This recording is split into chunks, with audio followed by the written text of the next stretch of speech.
우리가 지금까지 갈라디아서 말씀을 한마디로 요약을 한다면, 한 문장으로 요약한다면, 우리가 의롭게 되는 것은 율법으로 되는 것이 아니라는 거예요.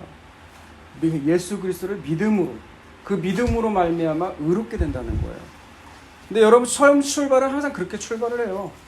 예수 그리스도를 믿음으로 말미암아 우리가 의롭게 되는 거지. 그런데 시간이 흘러갈수록 점점점 그 은혜를 우리가 망각한다는 거예요. 그 은혜를 망각하고 자꾸만 뭐를 붙드냐? 내 행위를 붙든다는 거예요. 나는 그리스도인이니까 이렇게 살아야 돼. 마땅히 이렇게 해야지. 이렇게 자꾸만 생각을 한다는 거예요. 그것이 율법을 붙드는 행위라는 거예요. 여러분 율법을 붙든다는 것이 뭐 굉장히 딱딱하고 이런 게 아니에요. 하나님 말씀대로 살아야 된다는 거예요. 우린 모두 다 거기에 동의를 하잖아요. 근데 하나님 말씀대로 산다는 것이 나에게 있느냐, 예수 그리스도를 믿는 그 믿음에 있느냐는 너무 다른 거예요, 출발이. 먼저 나에게 있다면 어떻게 돼요? 내가 잘하면 너무 좋아요. 자랑이 나와요. 왜? 내가 잘했으니까. 그러면서 다른 믿음대로 살지 못하는 그런 사람들을 보면, 하나님 말씀대로 살지 못하는 사람 보면, 너는 왜 그렇게 살지 못하는 거냐는 거예요. 나는 이렇게 살았고, 나는 이렇게 이런 어려움을 이겨냈는데, 너는 왜 그렇게 살지 못하느냐고 자꾸 정죄하는 거예요. 그러나 그리스도 안에는 정죄함이 없거든요. 누구를 정죄하지 못해요. 왜? 내가 부족한 죄인인 걸 아니까. 여러분 그게 은혜대로 사는 사람이에요. 여러분 로마서 8장 1절을 볼까요? 오늘 본문 들어가기 전에 로마서 8장 1절에 보면 이런 말이 있어요. 그러므로 이제 그리스도 예수 안에 있는 자는 결코 정죄함이 없나니. 왜 정죄함이 없어요? 이는 그리스도 예수 안에 있는 생명과 생명의 성령의 법이 죄와 사망의 법에서 너를 해방하였음이니라. 아멘. 예. 율법대로 그 행위대로 사는 사람은 바로 죄와 그 사망의 법이라는 거예요. 내가 하나님 믿음대로, 예수 그리스도 믿는 믿음대로 살지 않고 그 은혜를 붙들지 않고 사는 삶을 죄와 율법의 그 죄와 사망의 법이라는 거예요. 그게 율법의 삶이라는 거예요. 그런데 예수 그리스도께서 그 삶으로부터 우리를 성령을 통해서 생명을 주셨다는 거예요. 구원해 주셨다는 거예요. 그 자들에게는 정죄함이 없다는 거예요. 이게 얼마나 자유함을 주는 말씀인지 몰라요. 그런 자들이 그 정죄함을 주지 않는 그 예수 그리스도의 은혜에 감사하며 살 수가 있다는 거예요. 왜 그렇게 살 수 있느냐? 그것을 쭉 3절에서 설명을 하고 있어요. 뭐라고 설명합니까? 율법이 육신으로 말미암아 연약하여 할 수 없는 그것을 하나님은 하실 수 있다는 거예요. 여러분 그 율법을 주신 분이 하나님이세요. 근데 그 율법을 지킬 수 있는 인간이 하나도 없다고요. 그런데 하나님은 하실 수 있다고요. 그래서 이 땅에 누가 오셨어요? 예수님이 오셨다는 거예요. 곧 죄로 말미암아 자기 아들을 죄 있는 육신의 모양으로 보내어 육신의 죄를 정하사 육신을 따르지 않고 그 영을 따라 행하는 우리에게 율법의 요구가 이루어지게 하려 하심이니라. 아멘. 예수님이 그 율법의 모든 것들을 이루어내셨다는 거예요. 왜? 예수님은 하나님이시니까. 그리고 그 율법의 모든 요구들을 다 이루신 거를 누구에게 주신다고요? 그 이름을 믿는 자들에게, 우리에게 성령을 통해 주신다고요. 그러므로 너희는 율법에 따라 살지 말라는 거예요. 너희는 그 영에 따라서 하나님이 주시는 그 은혜의 삶을 살으라는 거예요. 여러분 그렇게 하면 우리가 낙심하고 무기력해지지 않아요. 말씀대로 살지 못하는 우리 자신을 볼 때마다 나는 예수님이 필요한 삶이야. 나는 그래서 예수님이 있어야 돼. 난 예수님 없으면 나는 못 살아. 여러분 그렇게 흘러가야 된다는 거예요. 그것이 예수 그리스도 믿는 삶이에요. 여러분 그 믿는 삶이 여러분 가운데 있기를 주님의 이름으로 축원합니다. 아멘. 여러분 그 삶은요 5절과 6절과 7절 한번 읽어볼까요? 읽습니다. 시작. 육신을 따르는 자는 육신의 일을, 영을 따르는 자는 영의 일을 생각하나니 육신의 생각은 사망이요 영의 생각은 생명과 평안이니라. 육신의 생각은 하나님과 원수가 되나니 이는 하나님의 법에 굴복하지 아니할 뿐만 아니라 할 수도 없습니다. 아멘. 두 가지 삶이 있다는 거예요. 한 삶은 육신에 따른 삶이 있다는 거예요. 여러분 육신에 따른 삶이 있다니까 몸의 쾌락에 맡겨가지고 기분에 따라서 사는 삶을 얘기하는 건가? 아니요. 물론 그런 사람들은 당연히 육신의 삶이죠. 근데 여기 육신에 따른 삶이라는 것은 내가 율법 하나님 말씀을 내 의지로 지키고 행해서 내가 의롭게 될 수 있다는 그 모든 생각이 육신에 따른 삶이라는 거예요. 여러분 그 삶의 끝은 뭐라고요? 사망이라는 거예요. 사망. 내가 의롭게 돼야지. 내가 하나님 말씀 지켜서 하나님의 언약 백성이 되었으니까 이제 내가 성령 받았으니까 내가 삶을 이제 해야지. 결단해야지. 여러분 우리가 볼 때는 정말 칭찬받아 마땅한 것 같지만 하나님 보실 때는 그게 육신에 따른 삶이라는 거예요. 여러분 주의 깊게 잘 들으셔야 돼요. 그게 육신에 따른 삶이라는 거예요. 성경은. 그럼 뭐가 영에 따른 삶이냐? 내가 죄인됨을 알고 내가 죄와 허물로 인한 삶이라는 것을 율법이 이미 딱 규정을 해버렸어요. 그 율법에 따르면 나는 죄와 허물이 드러나요. 그럼 어떻게 해야 돼요? 포도나무신 예수님께 꽉 붙어 있어야 돼요. 자꾸 붙어 있는 거예요. 나는 아무것도 아닙니다. 나는 부정한 자입니다. 그러나 예수님이 내 안에 오시면 나는 그 모든 죄들 주홍같이 붉을지라도 그 보혈로 내가 하얗게 될 줄로 믿습니다. 자꾸 예수님한테 붙어 있는 거예요. 그래서 그 삶에 뭐가 나와요? 성령의 열매들이 나오는 거예요. 여러분 그게 영에 따른 삶이에요. 우리는 하나님이 그 삶으로 부르셨다는 거예요. 그게 복된 거라는 거예요. 여러분 이 서두를 왜 이렇게 장황하게 얘기하느냐? 지금 갈라디아서가 지금 그 얘기를 하고 있다는 거예요. 우리가 율법을 지켜서 의롭게 되는 것이 아니라 믿음으로 말미암아 예수 그리스도를 믿음으로 말미암아 우리가 의롭게 된다는 거예요. 그러면 그러한 자들은 어떻게 살아야 되느냐라는 것이 오늘 갈라디아서 6장의 결론의 말씀이에요. 우리 1절 본문 말씀 읽어볼까요? 갈라디아서 6장 1절 읽습니다. 시작. 형제들아 사람이 만일 무슨 범죄한 일이 드러나거든 신령한 너희는 온유한 심령으로 그러한 자를 바로잡고 너 자신을 살펴보아 너도 시험 받을까 두려워하라. 네, 첫 단은 형제들아 라고 시작을 해요. 여러분 형제들이라는 형제는요 같은 자궁 안에서 태어난 그 형제들을 얘기해요. 그래서 우리는 같은 형제라는 거예요. 같은 어머니 뱃속에서 태어난 하나의 다 형제들이라는 거예요. 다 자매들이라는 거예요. 그래서 이 교회에서 형제 자매라는 용어는 참 은혜로운 단어예요. 예수 그리스도를 믿게 되면은 너희가 전에 배로 얻을 것이라는 그 예수님 말씀이 있잖아요. 여러분 기억나실지 모르겠는데 그 말씀이 바로 이 말씀이에요. 우리가 예수 그리스도를 믿게 되면 우리가 형제들이 막 생기는 거예요. 자매들이 막 생기는 거예요. 예, 혈육적으로는 같은 피 한 방울 안 맺었지만 예수 그리스도라는 그 믿음, 그 피뿌림의 그 은혜를 입은 자들을 동일한 고백하는 자들이 다 형제요 자매들이라는 거예요. 바울은 그 마음으로 형제들아 라고 얘기를 하고 있어요. 그러면서 뭐라고 하고 있어요? 범죄한 일이 드러나거든 이라고 하고 있어요. 이때 범죄한 일이 뭔 말이냐? 예, 문자적으로는 이게 원문적으로는 발을 헛디뎠다는 거예요. 예, 똑바로 걸어가려고 했는데 도랑에 빠진다든지 발을 지금 헛디뎠다는 거예요. 이게 무슨 뜻일까요? 우리가 예수 그리스도를 믿다가 이렇게 헛디뎌서 빠질 경우가 있다는 거예요. 그래서 우리가 복음을 믿고 잘 따르다가 유혹에 빠져서 우리가 육신의 일, 우리 갈라디아서 5장 19절에서 21절에 있는 그 육신의 일로 간혹가다 빠지는 경우가 있다는 얘기예요. 그 교회가 어디 교회였어요? 고린도 교회. 고린도 교회가 이런 교회였거든요. 이 육신의 일이 현저하게 드러난 교회. 서로 치고받고 싸우고, 또 뭔 아들은 또 그 계모하고 같이 간음을 하고, 막 이런 말도 안 되는 문제들이 일어났던 교회가 어디였어요? 고린도 교회. 그런 일이 벌어지거든 이라는 거예요. 그런 일이 벌어지거든 어떻게 하라고요? 복음을 들고 비판하라고 정죄하라고요? 뭐라고 나와 있어요? 온유한 심령으로 그러한 자를 바로 잡으라는 거예요. 인간적으로 그를 정죄하고 판단하고 노여워서 하는 것이 아니라 온유한 마음으로 나한테는 그런 모습이 있는지 없는지 나를 살펴보라는 거예요. 그리고 바로 잡으라는 거예요. 이 바로 잡는다는 것은 뼈를 다시 틀어 맞추는 거예요. 어긋난 뼈를 다시 맞췄다는 그런 표현이에요. 네, 그렇게 바로 잡으라는 거예요. 이전 상태로 회복할 수 있도록 그런 일이 일어나면 네 자신을 먼저 돌아봐라. 그리고 그 형제를 바로 잡아라. 온유한 심령으로. 예, 믿음으로 의롭게 된 사람들은 그렇게 살아야 된다는 거예요.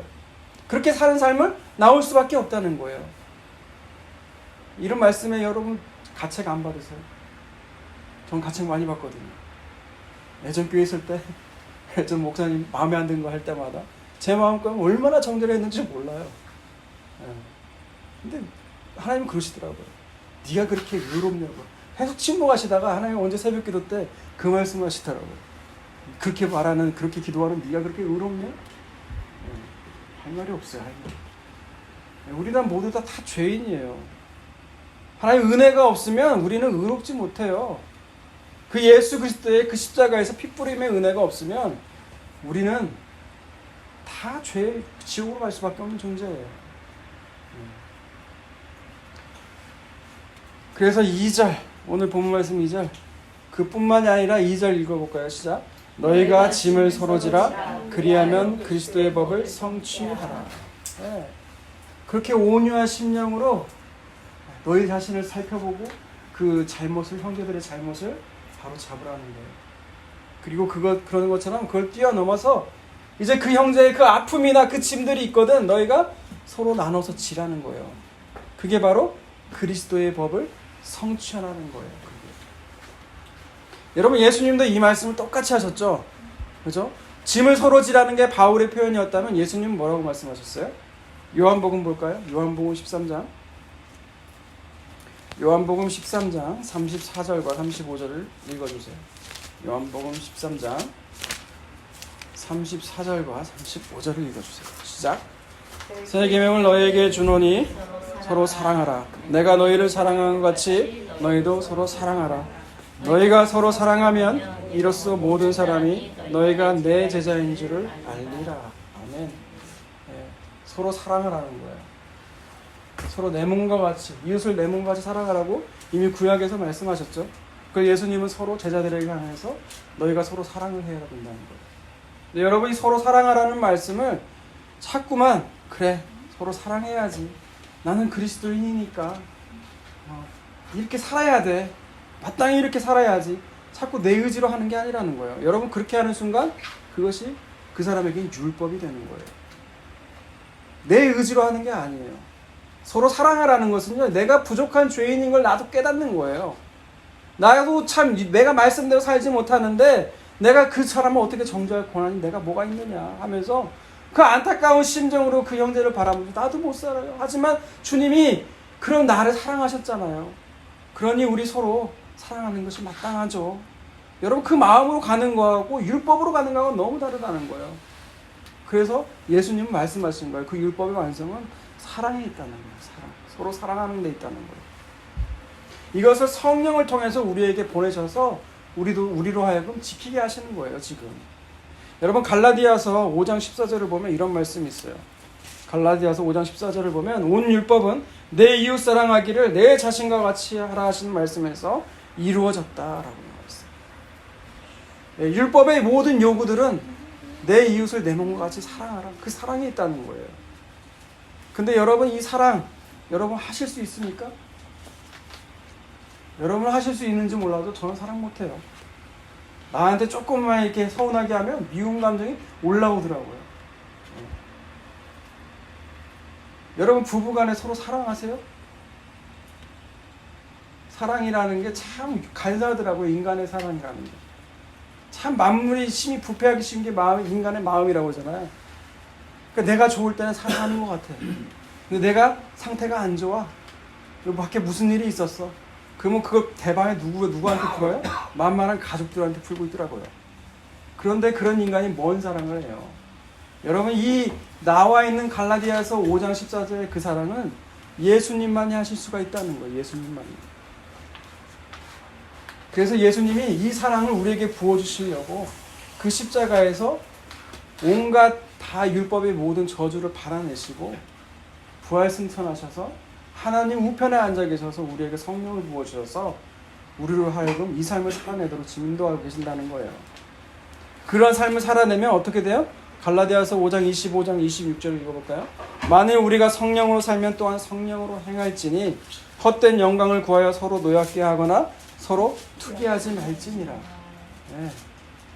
그렇게 성령으로 살면 성령으로 행할 수 있다는 얘기를 하고 있어요. 그런 삶이 어떤 삶이냐? 헛된 영광을 구하지 않는다는 거예요. 그리고 서로 노엽게 하거나 투기하지 않는다는 거예요. 여러분, 우리 교회, 여러분이 속한 이 교회, 이 설교를 듣고 있는 여러분이 속한 교회가 지금 그러고 있어요? 헛된 영광 구하지 않았습니까? 서로 노엽게 하거나 투기하는 모습이 없어요? 자신 있게 대답할 수 있는 사람이 없을 거예요. 뭐 더 이상 나가면 저도 비판하고 정죄하게 될 것 같아서 더 이상 말씀을 안 드리겠지만, 예, 여러분, 우리 안에는 이런 모습이 없어요. 이 헛된 영광을 구하지 않고 서로 노엽게 하고 투기하지 않는 모습이 여러분 서로 짐을 나눠주는 모습이라는 거예요. 그게 그리스도의 법을 성취하는 길이라는 거예요. 그래서 3절 한번 갈라디아서 오늘 본문 3절 읽어볼게요. 3절 읽어볼까요? 시작. 만일 누가 아무것도 되지 못하고 된 줄로 생각하면 스스로 속임이니라. 아멘. 예, 여러분, 이 말씀이 뭘까요? 갈라디아서 오늘 6장 1절에서 5절 본문 말씀 고른 것이요. 여러분 읽다가 이게 이해가 안 되는 구절이 너무 많더라고요. 보니까. 야, 이게 갑자기 뭔 말이야 이거. 그리스도의 짐을 서로 지라고 했는데 갑자기 뭐라고 나와 있어요? 누가 아무것도 되지 못하고 된 줄로 생각하면 스스로 속이는 거래요. 이게 뭔 말일까요? 여러분, 이렇게 말 딱 막히면은 다른 번역의 성경들을 한번 찾아봐서 읽는 게 도움이 돼요. 제가 메시지 성경으로 오늘 지금 1절에서 3절까지 한 부분을 여러분에게 읽어드릴 테니까 여러분 잘 들어보세요. 친구 여러분, 창조적으로 사십시오. 누군가 죄에 빠지거든 너그러운 마음으로 그를 잡아주고 여러분 자신을 위해 비판의 말을 아끼십시오. 여러분도 하루가 가기 전에 용서가 필요하게 될지 모르기 때문입니다. 눌린 사람들에게 몸을 굽혀 손을 내미십시오. 그들의 짐을 나누어 짐으로써 그리스도의 법을 완성하십시오. 이제 그 3절 부분이에요. 자신이 너무 잘나서 그런 일을 할 수 없다고 생각한다면 여러분은 대단한 착각에 빠진 것입니다. 네, 이렇게 번역을 했어요. 그러니까 3절은 뭔 말이냐? 나는 아무 짐도 안 지고 있어요. 서로 나눠 짐을 지라고 했는데 나는 아무 짐도 지지 않으면서 자신은 무엇이나 된 것처럼 남을 판단하는 사람이라는 거예요. 그런 사람은 자신이 말씀의 대로 살고 있다고 스스로 속고 있다는 거예요. 네. 짐을 서로 나눠지라고 했는데 짐은 나눠지지도 하나도 지지도 않아요. 공동체 내에 힘든 일이 있고 아픈 일이 있고 괴로운 일이 있고 내 개인이 감당할 수 없는 짐이 있는데 그 짐은 나눠지지를 않아요. 그러면서 자신은 뭐라고 하는 거예요? 다른 사람을 또 판단하고 있어요. 그런 자들은 정죄하고 판단하는 일에 앞장선다는 거예요. 여러분, 교회에 하는 거 보세요. 교회에서 하는 거 보면 하지도 않아요. 하지도 않으면서 판단하고 정죄하는 사람들이 있어요, 없어요? 있거든요. 네. 그런 사람들은 자신이 스스로 속고 있다는 거예요. 그러니 뭐라는 거예요? 4절 읽습니다. 시작. 각각 자기 일을 살피라. 아멘. 그러니 각각 너 자신을 보라는 거예요. 너 자신을 보라는 거예요. 네. 하나님 앞에서 자기 자신을 보라는 거예요. 그렇게 되면 뭐라는 거예요? 자랑할 것이 자기에게는 있어도 남에게는 있지 않는 거예요. 그러면 또 이 후반부 맞아요. 후반부 구절이 이해가 더 안 돼요. 뭔 말인가? 하나님은 분명히 십자가 외에는 자랑하지 말고 자기 자신 자랑하지 말라고 했는데 이게 뭔 말이야? 자랑할 것은 자기에게 있어도 남에게 있지 않다는 말이 뭔 말이야? 이게 뭔 말일까요? 이거를 헬라어 원문을 직역하면 이런 말이에요. 그는 자랑할 것을 자기 자신에게서만 가질 것이고 남에게서는 그렇지 않는다는 거예요. 헬라어 원문으로 읽었더니 이게 더 뭔 말인가 하는 표정들이에요. 그죠? 이게 뭔 말이냐면 자랑할 것은 오직 자기 안에 갖고 있는 것이지 남과 비교해서 갖는 것이 아니라는 거예요. 더 쉽게 얘기하자면 하나님 앞에서 내가 성령의 열매들이 있죠. 그 자비, 온유, 충성, 절제 이런 모습들이 내 안에 나오게 됐어요. 근데 이게 내 안에서 나왔다면 그거는 누구 은혜예요? 내가 잘해서 한 거예요? 하나님이 주시는 은혜의 선물이라는 거예요. 그러면 그 자랑은 내게서 나온 거지 이것을 가지고 있는 다른 사람과 비교해서 나는 있는데 왜 너는 없느냐? 이런 식이 아니라는 거예요. 그래서 5절 말씀이 나옵니다. 5절 말씀 읽어봅시다. 시작. 각각 자기의 짐을 질 것이라. 여러분 2절에서는 뭐라고 했어요? 너희가 서로 짐을 나눠 지라고 했다가 5절에서는 짐을 각각 지래요. 이게 뭔 말이에요 도대체? 예, 2절의 짐은요 개인이 감당할 수 없는 짐들이에요. 공동체에서 일어나는 그 짐들이에요. 서로 짐을 나눠지라는 그 짐들이 얘기하고 있는 거예요. 그러나 5절 짐은 뭐예요? 개인이 짊어질 수밖에 없는 개인의 짐들이 있다는 거예요. 각각 자기의 짐들이 있다는 얘기예요. 그래서 2절의 짐과 5절의 짐은요 단어도 다르겠어요. 각각 자기의 짐을 5절에 자기 짐을 지라는 것은 너희가 주님 앞에 설 것을 생각하라는 거예요. 우리는 하나님 앞에 누군가 한번 다 설게 될 거예요. 네. 그때 자기 자신을 생각을 하라는 거예요. 여러분 오늘 본문 말씀은요 결론적으로 서로 짐을 지라는 거예요. 여러분 서로 짐을 지라는 그게 바로 짐을 지라는 것이 그리스도의 법이라는 거예요. 그리스도께서 세우신 법이 서로 짐을 지라는 거예요. 여러분 이 서로 짐을 지라는 것을 이룬 동물이 있어요. 동물이라고 해야 되나? 서로 짐을 나눠지는 동물들이 있더라고요. 그 짐이 누구예요? 그 동물이 잠언에 나오는데, 네, 개미예요. 개미. 개미는 두령도 없어요. 누가 시키는 사람도 없어요. 감독자도 없어요. 통치자도 없어요. 그런데도 뭐예요? 먹을 것을 여름에 예비한다고 나와 있어요. 물론 이게 게으른 자를 위해서 주는 권면이긴 한데 서로 그 개미도 두령도 없고 시키는 사람이 없는데 서로 짐을 알아서 나눠진다는 거예요. 지금 누가 개미가 불평하는 거 봤어요? 개미가 아이씨 나 이거 못하겠어. 난 이탈할 거야. 난 저기 가서 집 질 거야. 이런 사람 봤어요? 이런 개미 봤어요? 이런 개미 없어요. 그런데 이 개미가 이렇게 살 수 있는 것은 뭐라고 나와 있어요? 잠언 30장 24절에서 28장을 볼까요? 잠언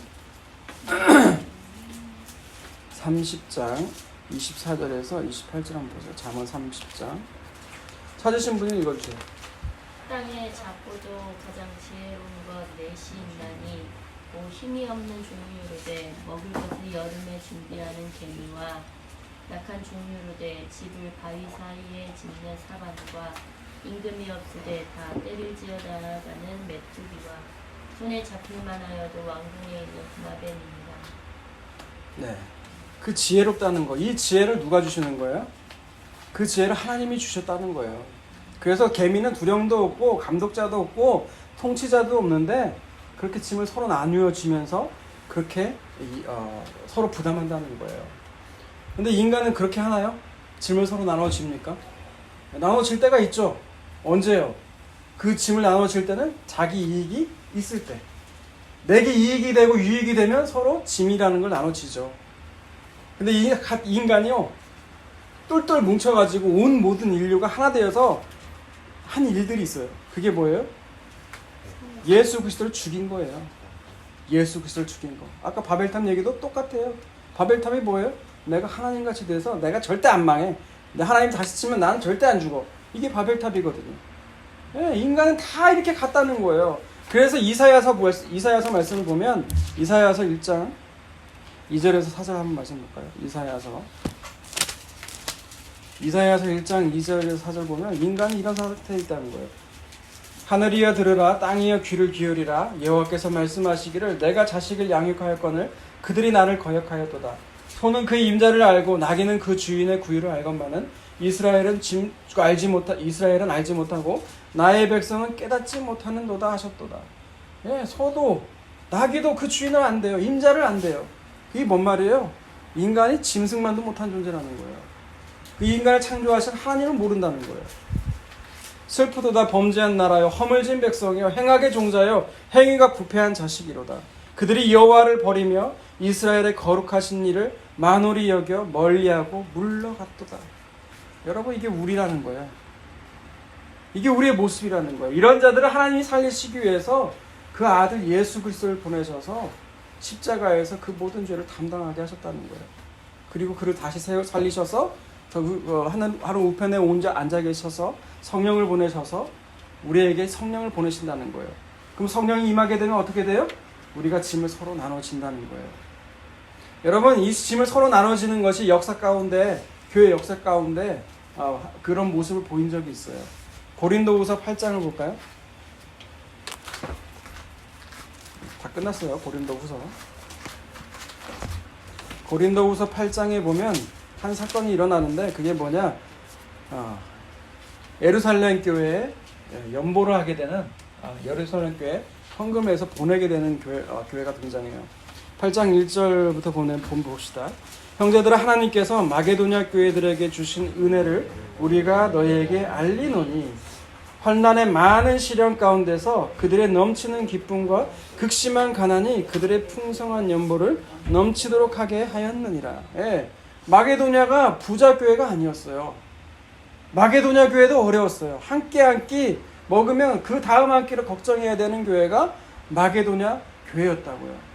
근데 얼굴도 모르는 예루살렘 교회 가운데 흉년이 빠졌다는 소식을 듣게 돼요. 그러니까 그들이 어떻게 돼요? 풍성한 넘치는 기쁨과 극심한 가난이 그들 가운데 있는데도 불구하고 풍성한 연보를 넘치도록 했다는 거예요. 3절 볼게요. 내가 증언하노니 그들이 힘대로 할 뿐만 아니라 힘에 지나도록 자원하여 이 은혜와 성도의 성득이는 일에 참여함에 대하여 우리가 우리에게 간절히 구하니 우리가 바라던 것뿐만 아니라 그들이 먼저 자신을 주께 드리고 또 하나님의 뜻을 따라 우리에게 주었도다. 사도 바울이 그렇게 하자고 얘기한 게 아니에요. 야, 예루살렘 교회가 지금 어려움이 있어. 우리가 도와줘야 돼. 우리가 한번 헌금하자. 앞장서서 목사가 나와가지고 설교하고 이렇게 했다는 얘기 아니에요. 그들 스스로 어떻게 했다고요? 그렇게 하게 해달라고 오히려 구했다는 거예요. 바울에게. 우리가 이렇게 성금을 우리가 모아서 그 교회에 전달하고 싶다. 그들의 어려움을 외면하고 싶지 않다. 이렇게 자원하는 마음으로 그들에게 바울에게 오히려 요구했다는 거예요.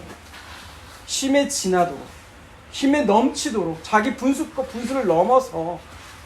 여러분, 이게 서로 짐을 나눠지는 모습이라는 거예요.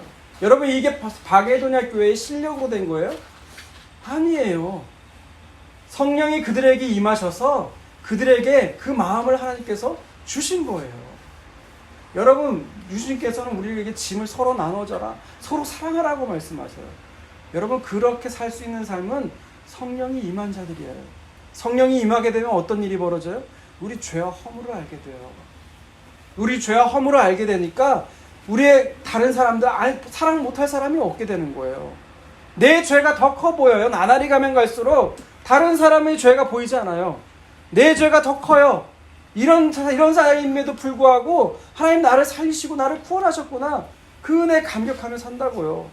그러면 그런 사람은 어떻게 돼요? 내 이웃을 내 몸과 같이 사랑할 수가 있게 되는 거예요. 이건 내 실력으로 되는 게 아니라는 거예요. 여러분, 그 은혜가 우리 교회와 여러분이 속한 교회에 가득하기를 주님의 이름으로 축복합니다. 아멘.